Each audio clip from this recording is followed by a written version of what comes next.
In the small town of Nyahururu, Kenya, hailed Samuel Wanjiru. The circumstances surrounding his death remains a puzzle, which we will try to unravel together. The lead investigator told an inquest that no one actually saw him fall from the balcony of his house in Muthaiga area in Nyahururu.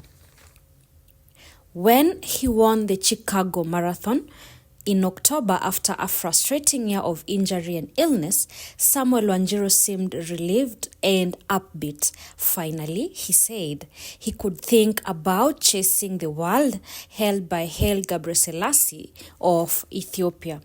He was very excited about his body being fit. Samuel Kamau Wanjiru was the reigning Olympic champion. Hard as it was to believe in a country of great distance runners, Wanjiru was the only man from Kenya to have won a gold medal in the marathon. He was one of the favorites to win again the following year at the London Games. Wanjiru died at his residence in Nyahururu on May 15, 2011. He allegedly jumped from the balcony of his house to his death.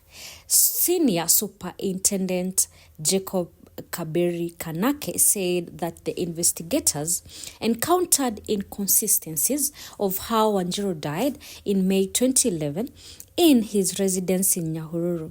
Wanjiru landed on his face but had an injury at the back of his head. There were no photos which were taken at the scene of crime to show how Samuel Kamau Wanjiru fell. Wanjiru was oozing blood from his mouth and nose and at the back of his head. He also had bruises on his hands, legs, and the back of his head. He did not have any broken limbs. According to Kanake also found blood on the balcony, which they were unable to account for. Wanjiru is alleged to have been involved in an extramarital affair with a lady named Nduta who was present in the event of his bizarre death. On the night of his death, Samuel Wanjiru, who was 24, came home at 11:30 p.m. where he lived with his wife in the company of a woman named Miss Nduta. His wife Teresa arrived soon, which saw an argument erupt. Samuel had been drinking that night after a day of training. He had brought to his matrimonial home a woman named Jane Nduta, who was said to be working at the bar. Samuel's wife returned to find him with Nduta in bed. His wife locked them in bedroom and ran off. It is alleged that Wanjiru, who was highly intoxicated, jumped off the balcony in order to prevent his wife from running away from him. It remains unclear whether he was pushed off the balcony or he jumped. According to the government pathologist Moses Njoe, the height from which Mr. Wanjiru fell was not enough scientifically to generate the momentum to kill him, therefore insinuating that Wanjiru was either pushed or had been hit by a blunt object at the back of his head, hence explaining why he was bleeding from the back of his head. The government pathologist also indicated that the head injuries had him succumb and that the bruises and abrasions found on his limbs indicate that he did not land on his arms and legs, meaning the fatal wound on his head was delivered later. Moses Njoe attributed Wanjiru's death to a massive blunt object, force injury to the back of his head with a resultant skull fracture, attendant hemorrhage, and a raised intracranial pressure and brain contusion. According to Njoe, an individual, even intoxicated, would have had to fall from 30 feet or more from the impact to result in an injury such as he found in his post-mortem examination of Samuel Kamau Wanjiru.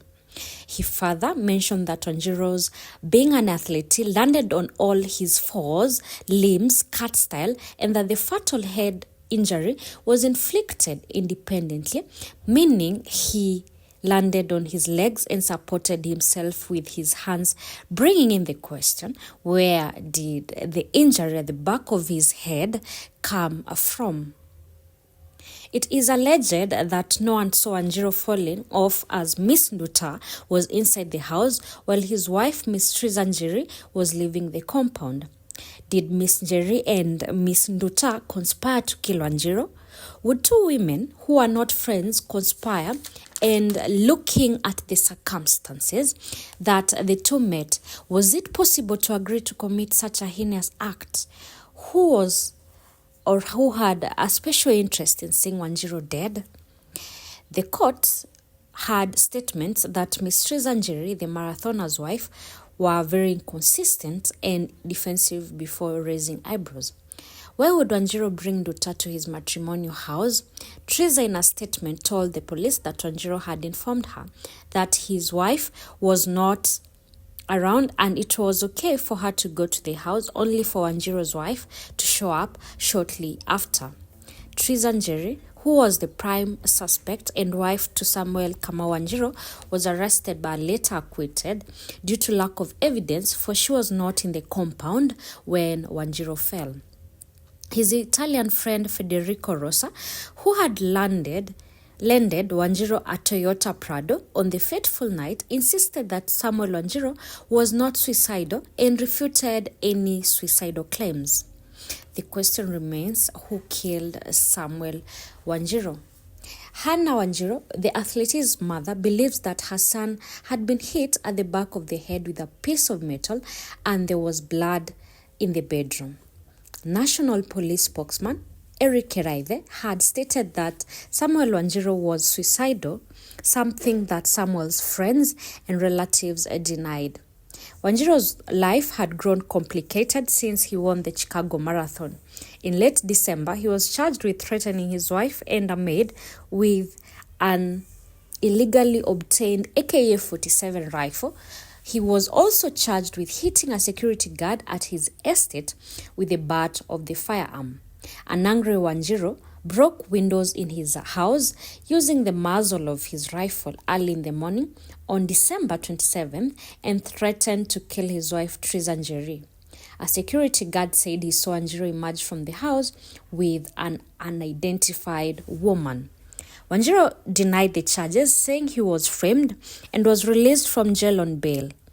Assault charges were dropped in March when his wife and the security guard reconsidered. Wanjiru's misfortunes also included being attacked twice at his home by bandits, probably because of his wealth and from running. Wanjiru's marriage was not going on well and was on the rocks, his agent Rosa noted, therefore explaining why Wanjiru was involved with multiple women. Rosa notes that his wife was not happy about Wanjiru's involvement with other women. And here comes the question. Was it a case of jealousy or revenge from his wife, Teresa Wanjiru, or it was just him throwing himself off the balcony of his house? Wanjiru was set to run in the San Diego Marathon, which saw him train for several weeks. His agent further noted that Wanjiru was not depressed and that he was happy, focused and relaxed, raising questions of whether it is really true that Wanjiru jumped into his death, and what would have caused such a talented athlete to contemplate suicide.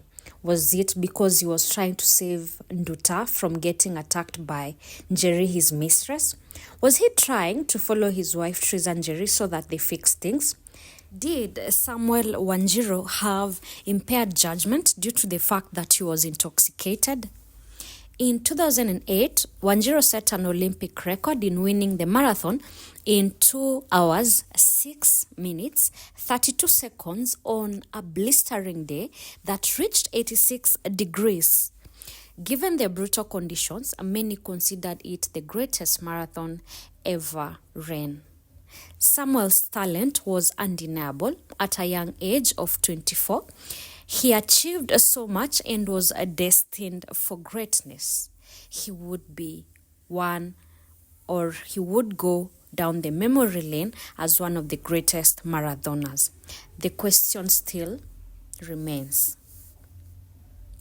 Was Samuel Wanjiru killed? Who killed Samuel Wanjiru? I have been your host, Lily's Rams. Thank you for watching. See you on the next video.